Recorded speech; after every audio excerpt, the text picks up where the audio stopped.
Gamit ang ating Gaabor cooker and fryer, ngayon ay gagawa naman tayo ng hot cake.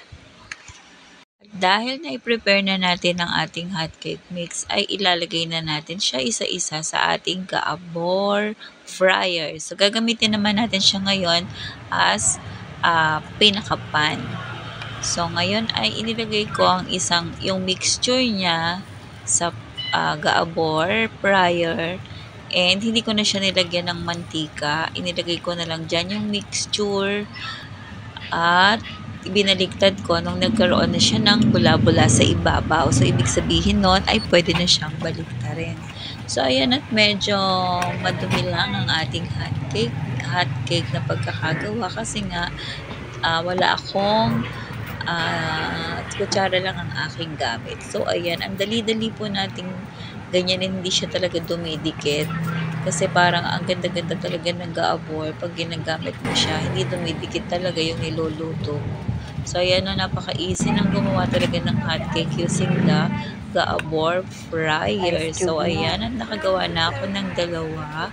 And syempre, pauubusin natin ang mixture ng hotcake para naman walang matitira. So, ayan, napaka-easy talaga. Pag inilagay mo dyan yung mixture, hintay ka lang ng ilang segundo, ay pwede mo na siyang baliktarin. At hindi talaga dumidikit ang kawali natin at gamit ang Gaabor. So, Gaabor, baka naman. So, ayan, katulad nga ng sinasabi ko, medyo madumi-dumi lang siya kasi nga ang aking gamit na kutsara lang at wala ako yung flat na sandok.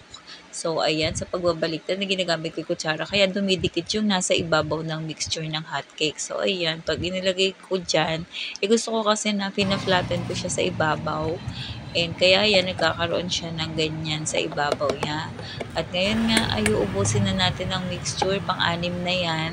At last na yan, kaya ibinuhos ko na sa kanya lahat. Kaya sobrang madami naman siya. Kaya yung pinakagilid niya ay hindi siya masyadong natutuyo. Kaya yan, medyo ano pa rin siya. Kaya pag ibinaligtad ko na siya, ayun, yung katikit-tikit.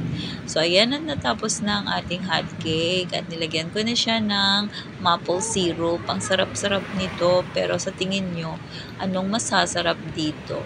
Ayan, nagawa ko na ang hot cake mix with Coke and maple syrup. Ano sa tingin nyo?